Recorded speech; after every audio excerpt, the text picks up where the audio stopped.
Good morning, ladies and gentlemen. Thank you so much for joining us. Indonesian government has passed a new law which came into full effect early this year, known as Omnibus Law. This law has affected a lot of areas in Indonesia, and some of the areas that are significantly affected by this new law are the foreign investment and employment.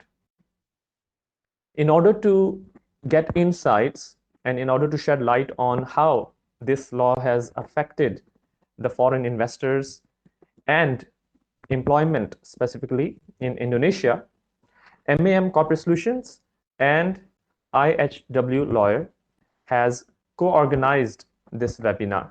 We proudly present this webinar titled Impact of Omnibus Law on the Foreign Investors and Employees. Ladies and gentlemen, after this webinar, we will give you an opportunity to have question and answer session.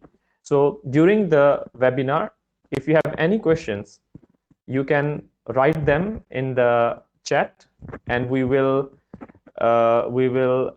direct those questions to the speaker towards the end of the webinar, so that it does not affect the flow of the webinar during the talk. Okay.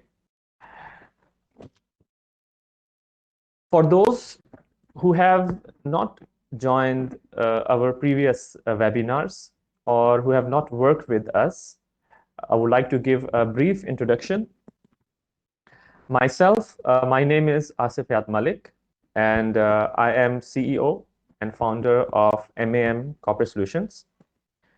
MAM Corporate Solutions is a professional services firm based in Jakarta, Indonesia, that provides market entry, company incorporation, accounting, tax, and the regular compliances to the foreign investors and local companies in Indonesia.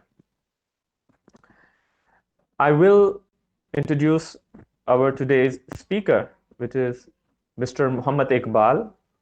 He is an expert lawyer and partner at IHW Lawyer firm. He's also a member of the Bar Association in Indonesia. So I will let Mr. Muhammad Iqbal give details about his own firm and introduce himself in more detail. So I'm going to let Mr. Iqbal take the floor from here. Thank you so much. Mr. Muhammad Iqbal, the floor is yours. Thank you. Good morning, ladies and gentlemen. Hello and welcome. I'd like to thank everyone to join our webinar session today, especially to MAM Corporate Solutions, Mr. Asif, and all the teams to prepare this event. First, I'd like to introduce myself. My name is Muhammad Iqbal. I'm a lawyer. Currently serve as partner at IHW Lawyer. In our practice area are both litigation and litigation actually. We have more than 10 years experience in practicing law, and our lawyers, self-included, have wide experience in various sectors, including labor. So in the regard of labor law, we had plenty of cases to the extent of in recent years. For example, like contract termination dispute, including bipartite negotiation, tripartite negotiation, and about service payments, and of course to settle case to the court, particularly to industrial relation court. And as we might know already, especially during this pandemic era, it is unfortunately not uncommon to see how many companies forced to lay off their employees, or even worse, they had to close their company. So we can say we have a successful story representing our clients for the company, employer, and employee side. So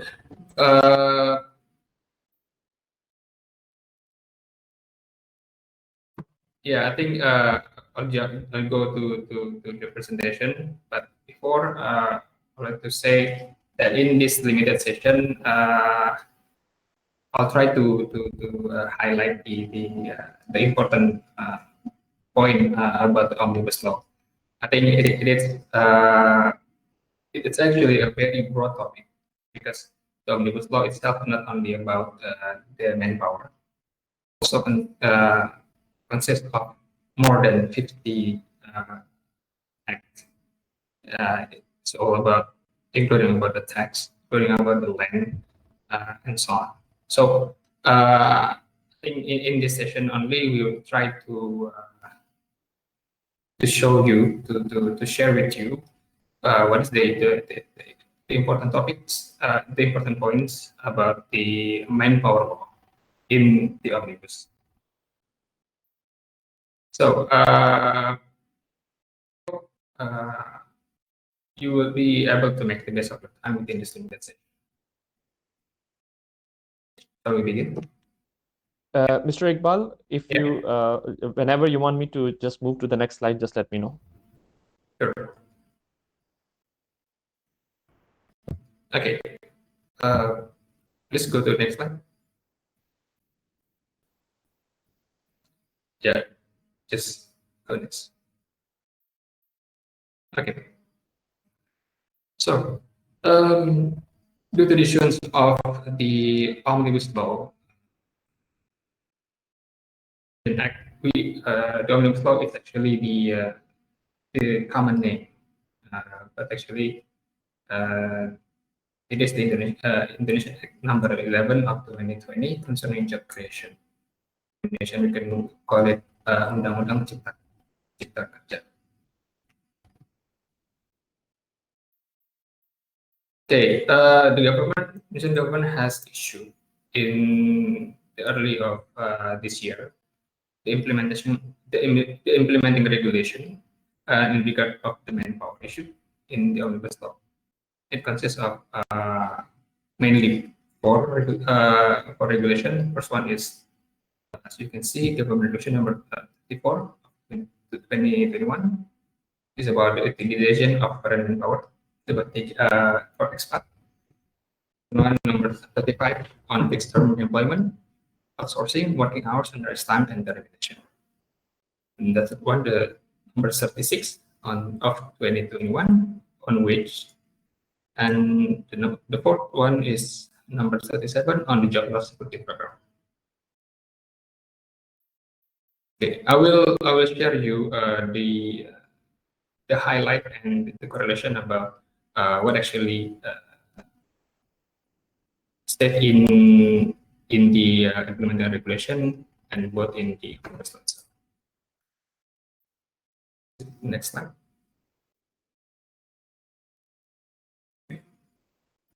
Actually, I would like to inform you first that the perspective of the issuance of Omnibus Law itself in general is the Indonesian government want to attract more foreign investors especially, to invest, to create more job, to open their own company in Indonesia.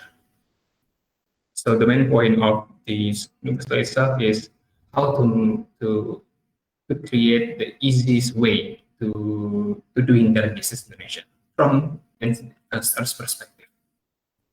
Like there will be a lot of simplifying the procedure and business license application, and also some sort of advantage about and privilege like fiscal and non-fiscal facilities that can be obtained by the investor. And that may include how the investor can easily doing their business in Indonesia. And the second one is unexpected perspective. This is how to create more easiest way for expat to work in Indonesia. Because maybe in previous years there's some sort of issues that as we hear that the way to obtain working permit in Indonesia is a bit difficult, and the time is like too long, some sort of that. But then the spirit of Omnibus Law, the Indonesian government want to create to ease the process of obtaining that kind of working permit itself. Please go next. Yeah. I'll try to share with you each point. Maybe I only highlight the key point only, but then I'll try to explain more in detail. So first one, the point that we like to take as our concern regarding the mandatory issue in Omnibus Law is about the flexibility to regulate the working period contract. What do you mean by the flexibility? Does it mean like contract can be extended for like forever, or and there's no limitation? The answer is no. Limitation is still same with the previous regime. Maximum is 5 years. But then, if we learn about it, we can see from the previous regime before the Omnibus Law, there are specific calculation about the maximum period that we can use the company can use it for like setting up the contract period, and then to extend and to renew. Like the extend is only maximum one time, and to renew is only one time. So in the Omnibus Law, the concept is already removed. So the company can use their own scheme, how they want to like evaluate their own employee, how they can calculate whether their employee can maybe only for 6 months, or maybe less than 6 months, like 4 months, 3 months, and then they can renew or extend, so long that they can think the project is still ongoing, or they still think that the service that provided by their employees still acceptable, something like that. But then the total number period should not extend 5 years. That's the concept.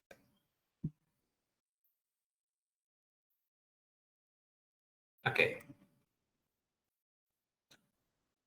Point number 2. This is about elimination of overtime working hour.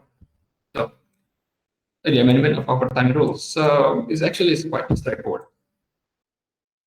For any company that have that apply for overtime hour, it's actually the maximum hours changed from 3 to 4 hours per day, and then the maximum hours it's extended to 18 hours per week.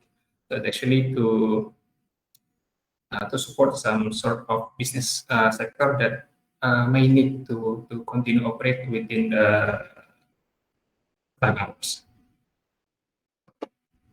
And I'd like to add also about the outsourcing. It's actually quite related somehow. In previous regime, the outsourcing is already specified about the specific service only that can be outsourced. But in this omnibus regime, it doesn't specify what kind of service. So means if we can interpret that provision, so long that the company have that certain business license and they comply to the general business license, of course, to operate their company, the company can outsource the service. It gives some sort of flexibility as well about how to solve the service. Okay. We go next to the third point. This is a very interesting topic actually, because it's quite new. The compensation upon contract termination. This term is actually mentioned in the previous regime. Before Omnibus Law, there's a provision in the MAM Corporate Act stating that the event of termination of contract, which we talk about the non-permanent contract. Party who terminates the contract shall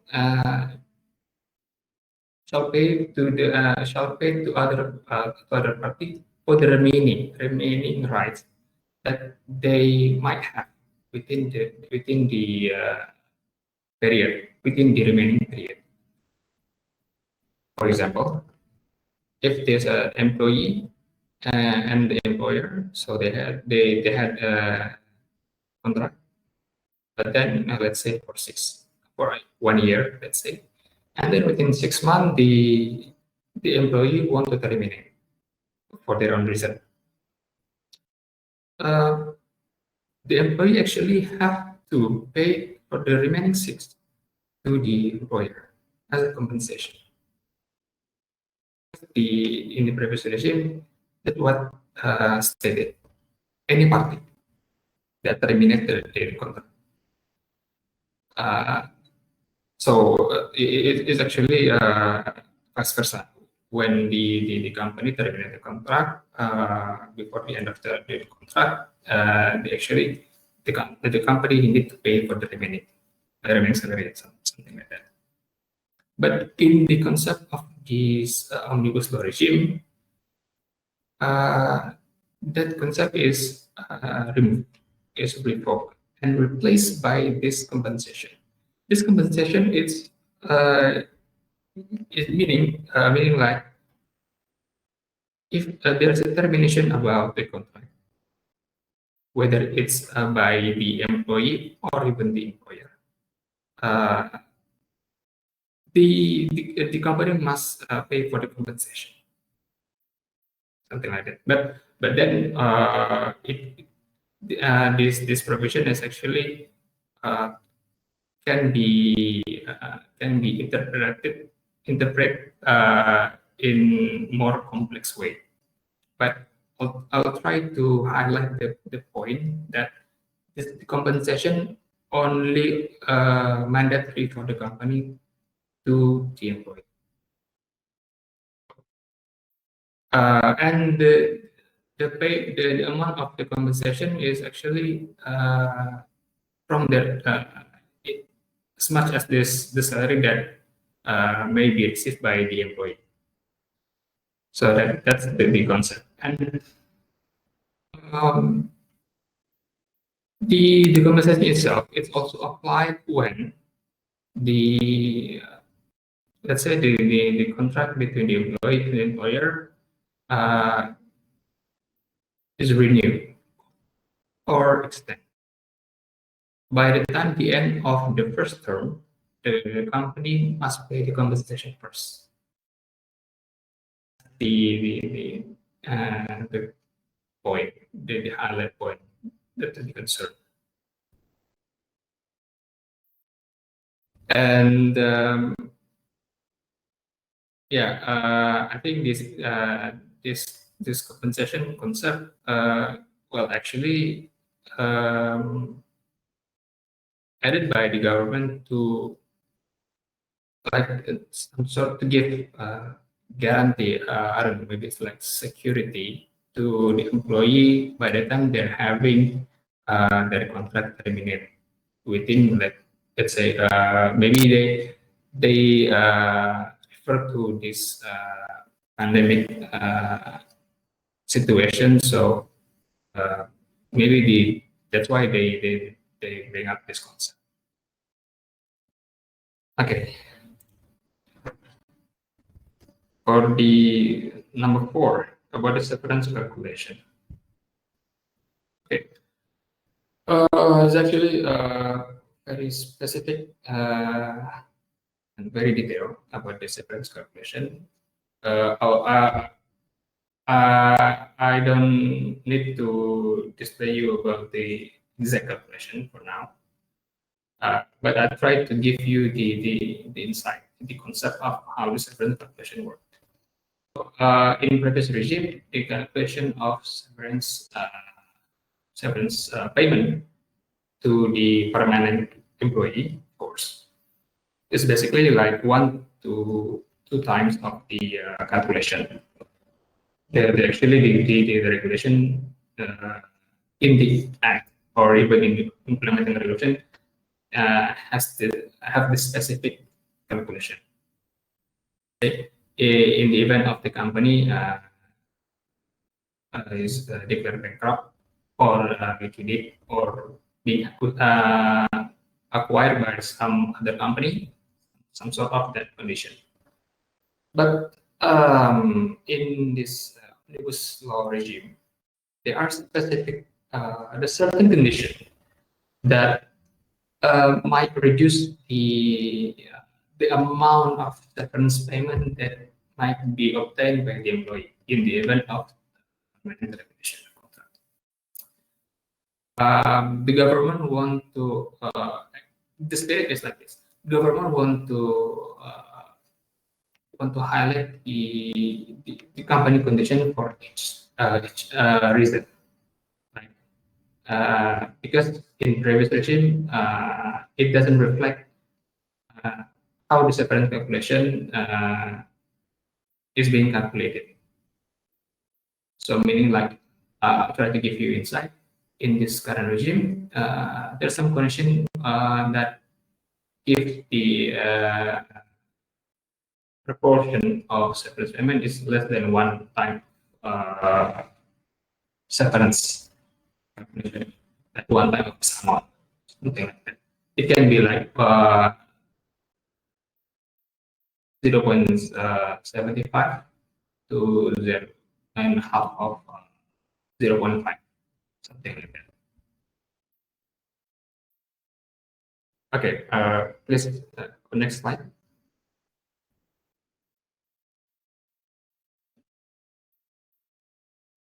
Yeah. Okay. And number 5 is about minimum wage provision. Okay, this actually is quite important and a bit sensitive actually, because for an employee that have been like in specific sector, is more like in the like we can call it in manufacturing. They have their own standard actually, which doesn't need to refer to the minimum wage provision issued by the provincial or even in municipal. But then within this regime, in this Omnibus Law, the reference standard of minimum wage only refer to minimum wage provision issued by the province and municipal office. So yeah, actually it is quite straightforward actually about the concept. So it doesn't give any chance of using other sectoral minimum wage provision that in the past they can have the wage more than the standard issued by the province government something. And interestingly, in this introduction of Omnibus Law about the minimum wage, for any SME, SME, small medium enterprise company, they don't need to refer. They're not obliged to refer to minimum wage provision issued by the province municipal office. So there are specific calculation in the implementing regulation that how to determine the amount of their own minimum wage. Basically, in previous regime, there are some complaints about why the SME still uh, need to adjust their standard with the stable and existing company. The flow of their own transaction is very different. So and I think it's a bit unfair. So that's why in this Omnibus Law, concept of minimum wage is not applied to SME. How the SME, but then how the government can obtain this kind of privilege. Company has to register their own status as SME to the government. Of course, obviously to process first. And also,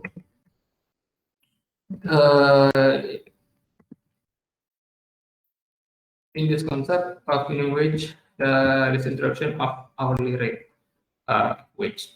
So,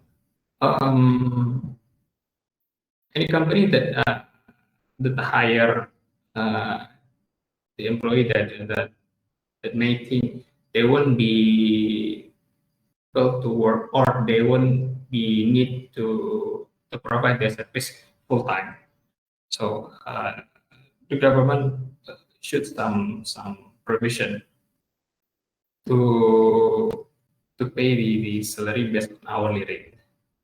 Again, this concept only apply to the only for part-time. And it's not it cannot be applied for reference of full-time, because for full-timer employee should be referred to minimum wage provision. Number 6, okay, the introduction of job loss security program.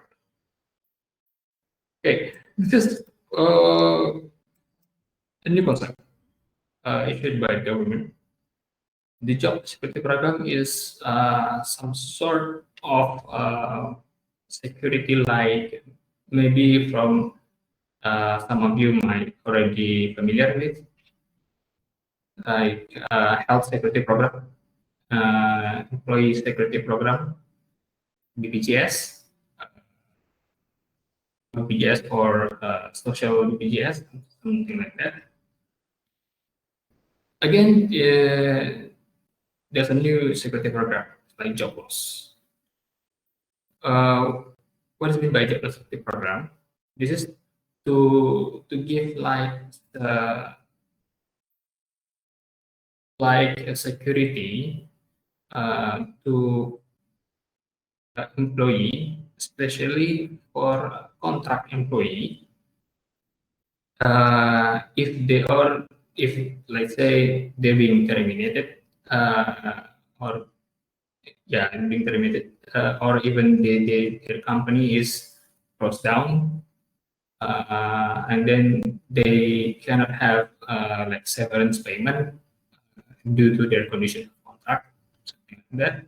So the government issued this kind of program. So the basic calculation is like this. As you can see in the presentation, this is mandatory for the company to pay. The amount pay is 0.46% from the salary, their own salary, number of salary. But then there are specific amount like the maximum cap. Like for example, if the employee has like 6 million IDR per monthly salary, then the amount of payment for this job security program to be paid by the company is only for 0.46% of 5 million. So if their salary less than 5, then the calculation is referred to their actual salary, something like that. And then it's also well worth to note that there are specific procedure and period about how the employee then able to apply, like what to withdraw the amount money. And there are specific times, like for example, the employee can only able to have this program 3 times. Like, for example, if the employee has been worked in 3 companies, let's say first one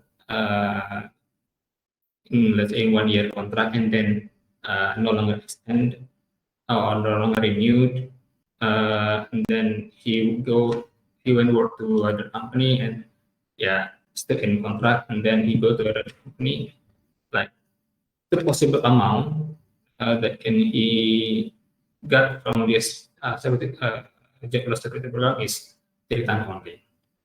If later he apply and have the same condition, they won't be calculated, something like that. Okay.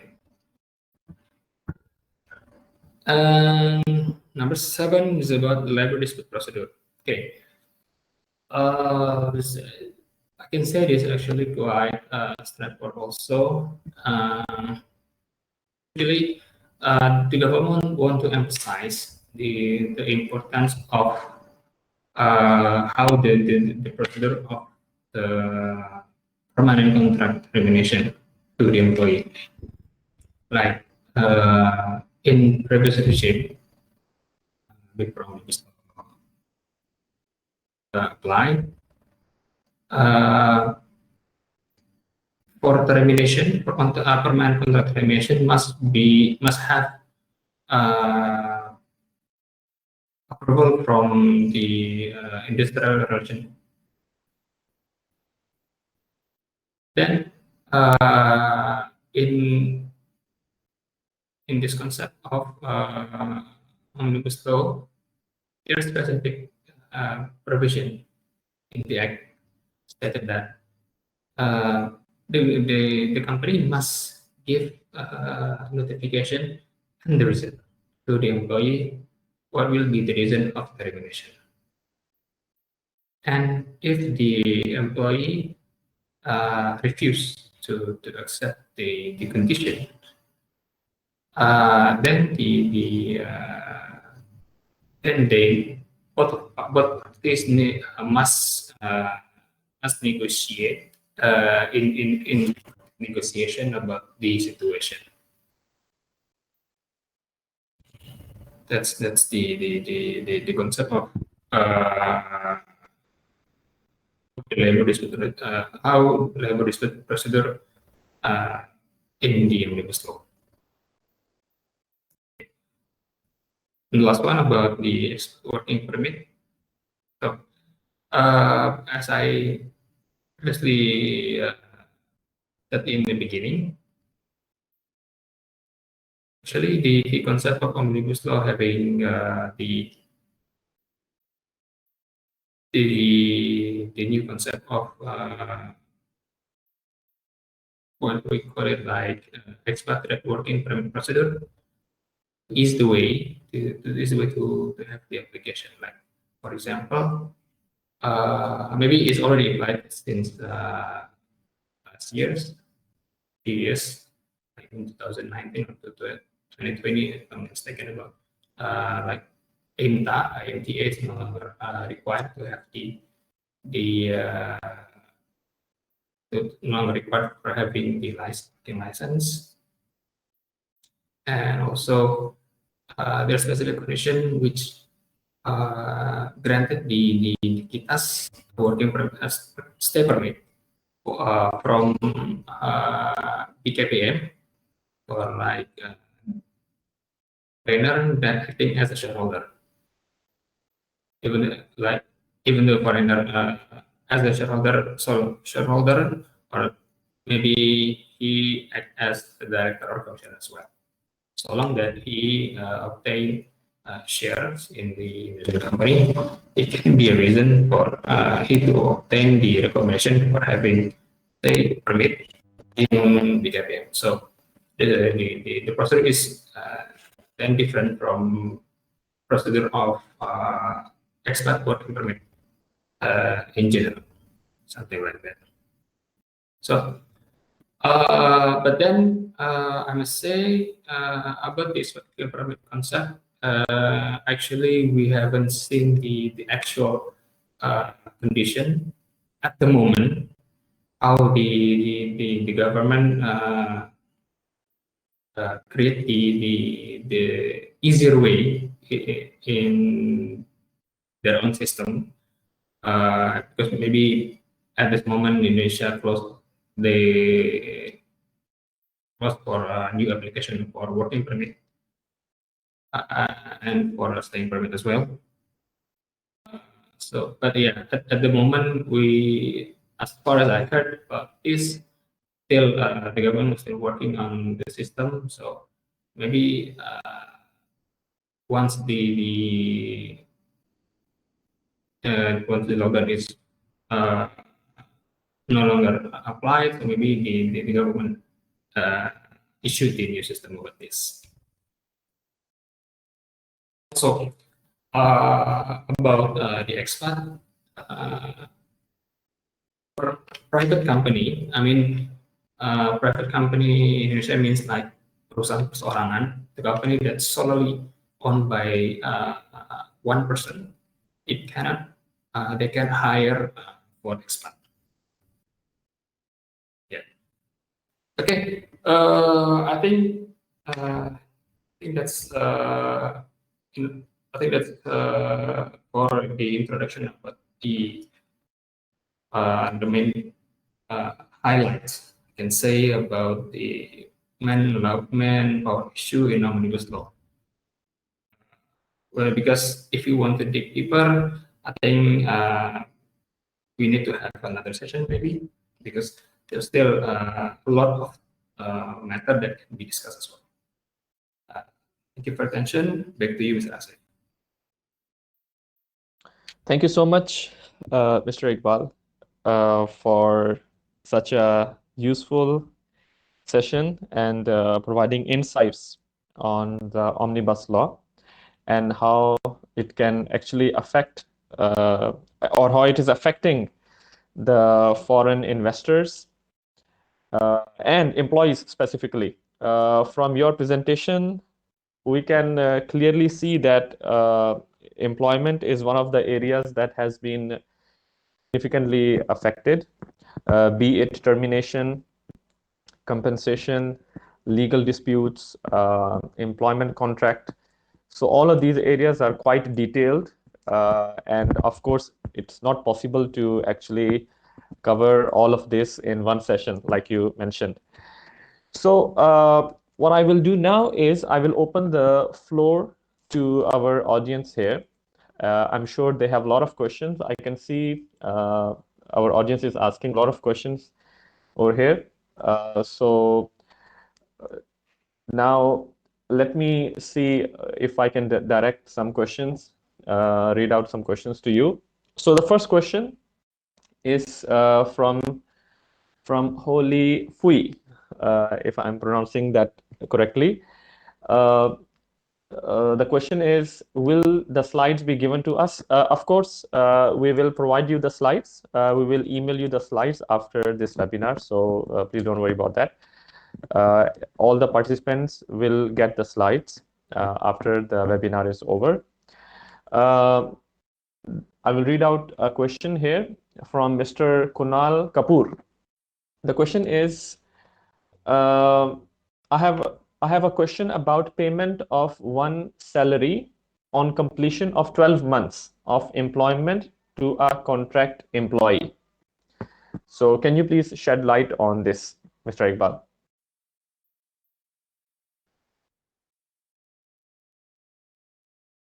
you're mute, Mr. Iqbal, I think. Yeah, thank you for the question. So what I understand about the question, it means like this employee has a contract in 12 months, right? And the payment of salary only one time. Is that correct? There is actually a follow-up question also. So I will read out both questions from Mr. Kunal. Okay. Sure. Mr. Kunal is saying he's asking about the payment of one salary on the completion of 12 months to a contract employee. And it says, Mr. Kunal is also saying this can be disruptive as the cost of manpower would go up significantly. What is your suggestion or industry practice to navigate around this aspect? Okay. Well, so actually, so I think this is not about the case, but more like how to navigate the new concept about this this omnibus law regime. Well, I think like this. Really, well, I can say we cannot do anything to if the government already said about one thing. Something that's main concept. Of course, we have to comply with the regulation. But then there will be like specific strategy to handle about this situation. Like for example, as I mentioned about, to you previously in the presentation, the company can what I call it, like create their own scheme about how to let the contract. So the company doesn't have to stay with the 12 month, 12 or 6 month concept to engage to their own contract employee. So they can like this. This is, I think it can be like a new insight for you as well. If you think the employee is based on the project base, like for example, there are specific conditions, like specific project that have to be done, and there are specific conditions that can be like the result base is it's clear. Like maybe like for created for something or maybe develop, I don't know, something like that. Not for routine work. So let's say if the contract is set like within 8 months or like 12 months, but then the actual project can be done is not can be done. It's already done within like earlier than that. So by law, it's actually state that the obligation is up until the actual project is done. So I think that kind of concept can be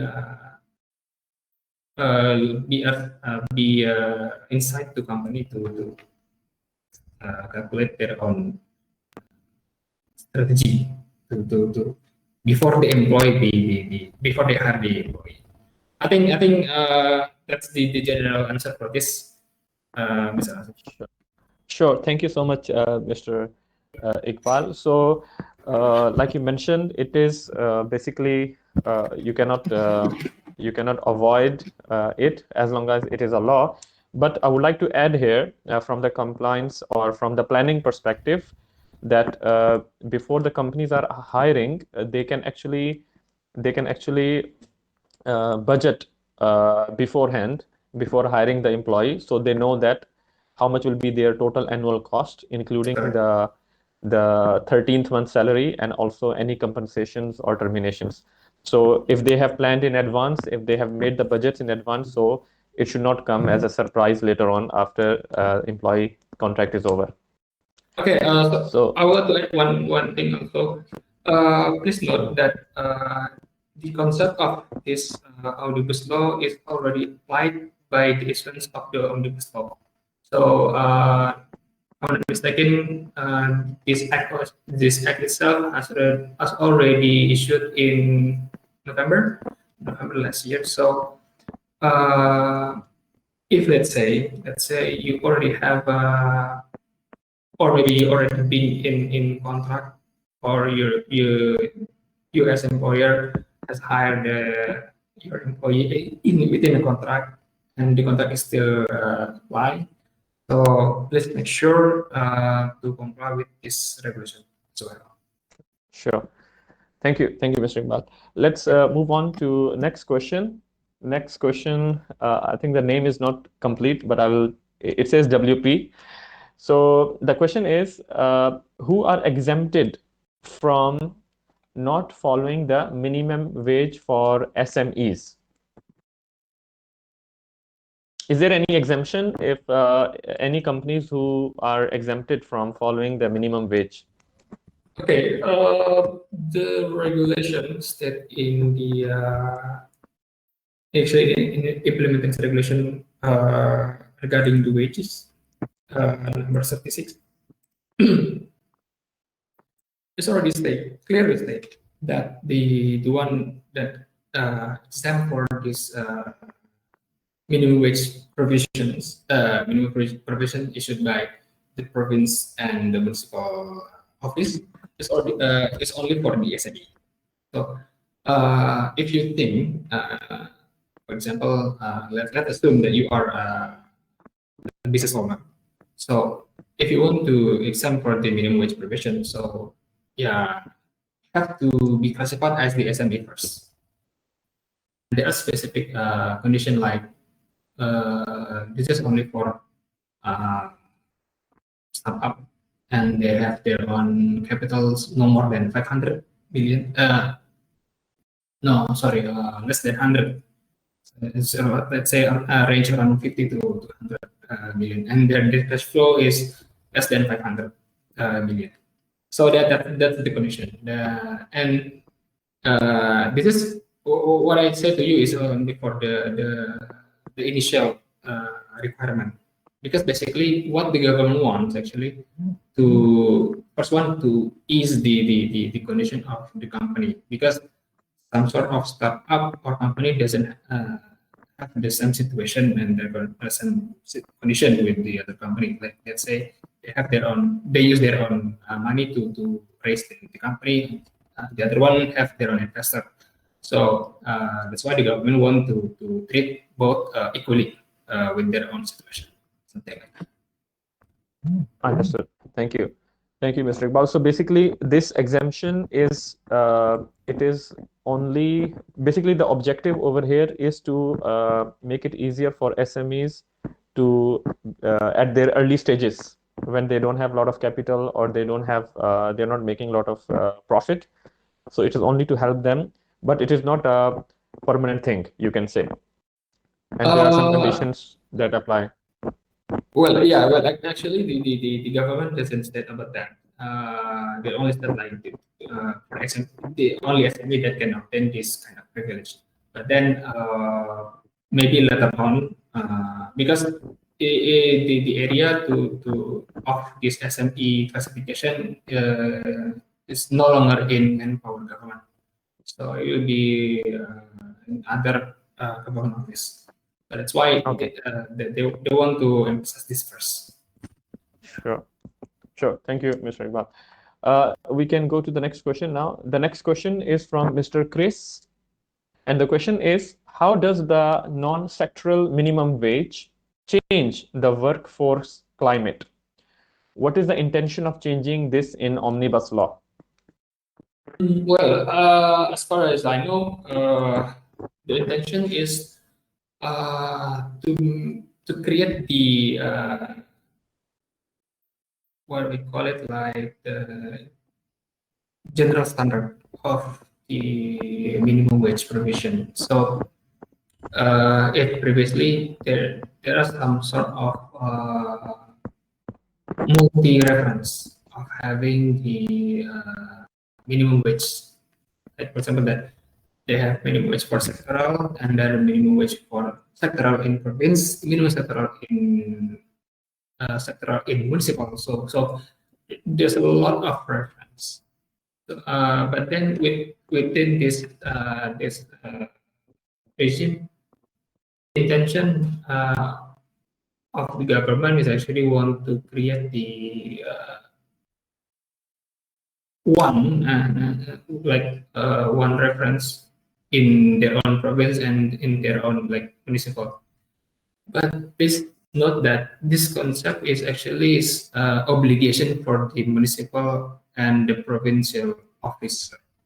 So they need to they are obliged to the law to really understand about how to calculate the minimum wage, the amount, and how to represent the amount in the current situation of the people and society as well.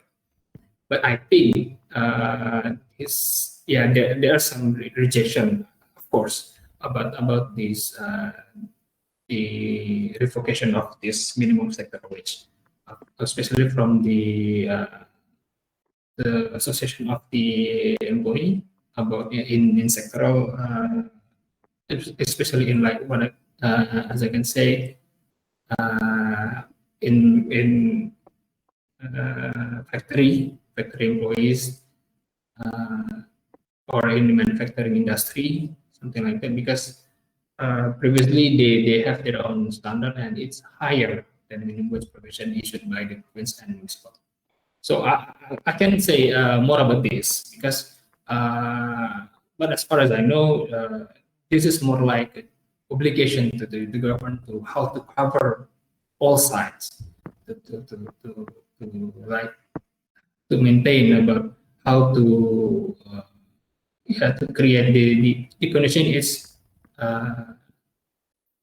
still good with the previous concept. So no longer want to disrupt the existing one. I think that's what can I say. Okay. Thank you so much, Mr. Iqbal. I will read out a next question.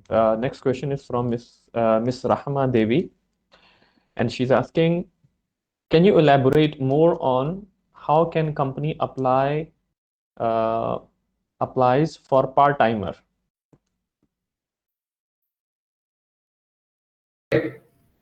This is a good question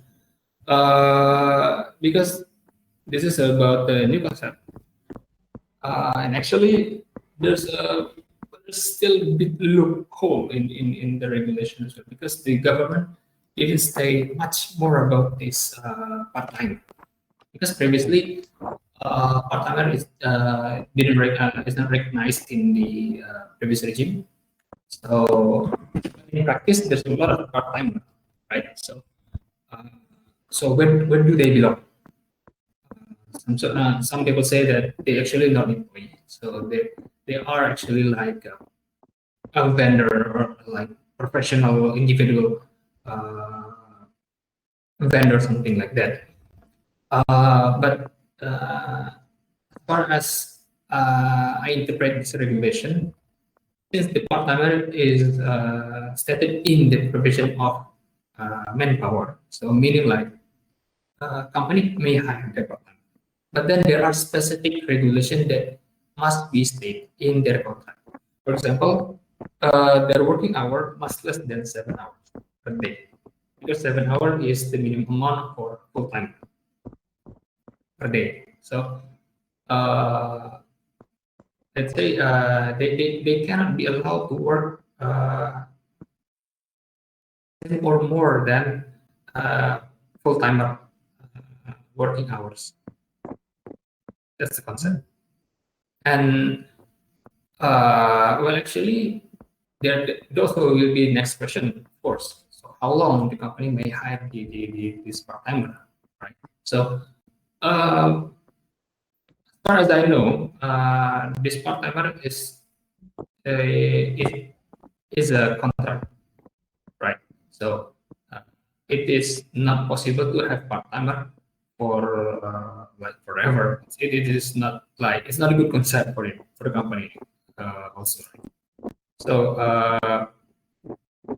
yes, the company need to calculate first how they do want to hire the part-timer, of course. And then the company need to state that the working hours is no more than 7 hours a day. And also,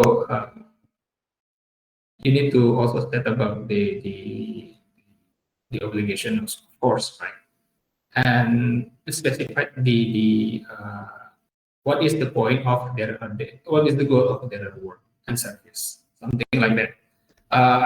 Only can give you the glimpse about how the company hire the part-time. Yeah, I think. Thank you, Mr. So basically, part-timer are, it's not an area which is not very significantly covered or recognized in the law, you can say. Maybe Yeah. this is going to be the next thing to legislate by the government.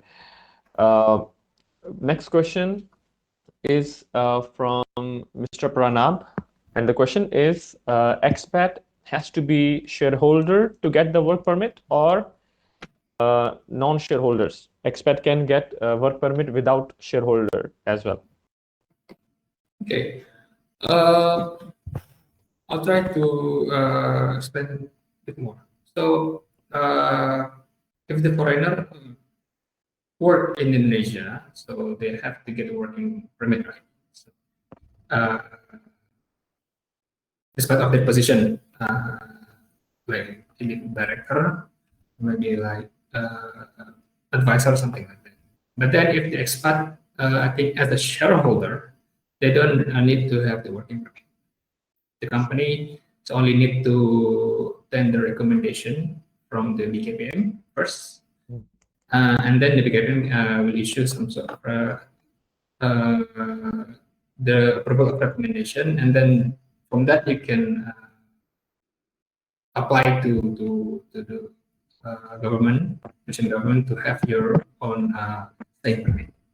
So you don't need to get a working permit. But then there's also a question: what if the expat also as a director, and then he also as a shareholder? If that is the kind of issue, it depends on how you situate the condition. Let's say if you already have your own working permit, and then you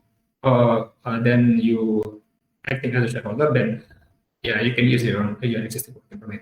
That's okay. But if then you at first you have your own if you at first you acting as a shareholder, then you can go apply by the procedure from. Sure. Thank you, Mr. I would like to add here that for investors specifically, they also have an option to apply for investor kitas, which is actually easier to apply, and there are less requirements. And this investor kitas was actually introduced to make the foreign investment easier in Indonesia. So any investor who has shareholding of certain amount, they can actually get 2 years investor kitas. And if investors, and this is most preferable option compared to work permit. But if you do not have shareholding, then of course you will have to go for the work permit rather than investor kitas. I will go to the next question. It is from Mr. Okay, we have another question from Ms. Rahma Devi. She's asking, what if the contract-based employee finished the contract before the expiry of the contract date? How will compensation or penalty apply in this situation? Okay, contract-based employee, but okay. From the regulation, as I previously explained, yeah. The condition. Let's say if the contract-based employee state based on the project base, like the contract is depend on the completion. So if the completion of contract is done before the end of the contract date, so the compensation will not be applied.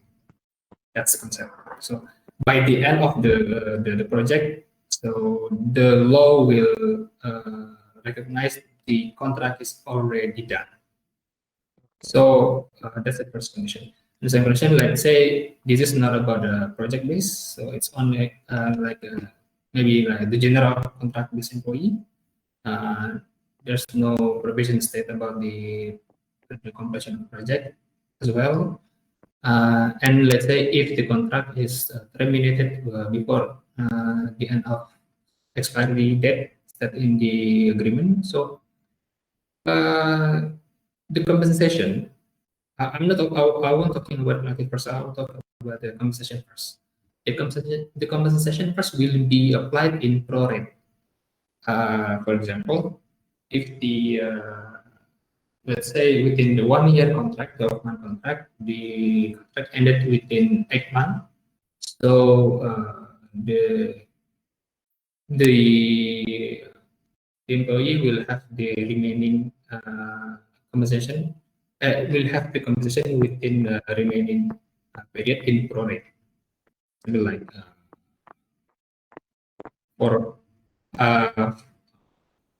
yeah, for I don't really. I think the specific amount is it can be checked in the regulation, implemented regulation, but the concept is it will be pro rate. The amount will not be in like in amount of their salary. It won't be like that. It will be less than that. I think yeah, that's the calculation. And about penalty, I don't think this is. I mean, the penalty is not recognized in the manpower law about the employment contract between employee and employer. As I said, this compensation only applied and mandatory for the employer to pay to the employee. But then, yeah, it depends on the company how to create their own calculation, how to impose a penalty, maybe some sort of action as well, because I will try to give insight. There will be a like confirmation about what if the reason of termination is based on the violation of violation from the employee to the like company's rule. How can they take compensation for that? Because the law already imposed compensation only to the employer. So actually, in the regulation, the regulation, it only the commission only recognized as part of termination. But then the company can get situation about compensation due to their own fault. You can see I can give like a glimpse of insight about this. Yeah, I think that's for now. Okay, thank you so much, Mr. Iqbal. I can see now the time is over. I have tried to take as many questions as possible, but I will share our contact details with all our audience so that if they have any questions, they can reach out to either us or Mr. Iqbal, and then their questions will be answered. I'll just answer Mr. Joe here. He's asking, will the recording be on the website? Yes, we will upload the recording on the website and we will share the link with you in the due course.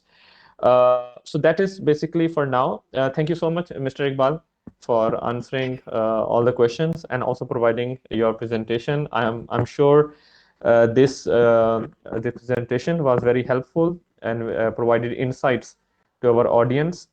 And I will share the contact details now. If any of our audience have any questions or anything they want to ask, they can reach out. If you can see the contact details on the slide, and they can reach out to us. Can I check if the slide is visible? Okay. Just a minute.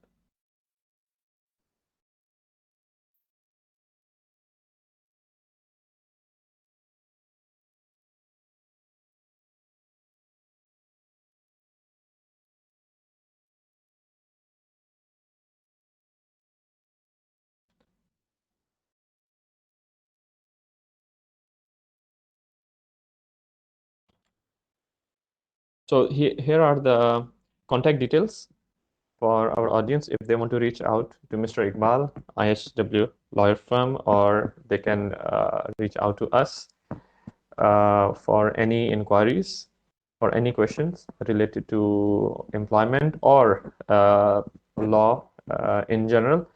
So we can assist you with that. With that, I think this is the time to wrap up. I again thank everyone who has joined our today's webinar, and especially Mr. Iqbal for presenting your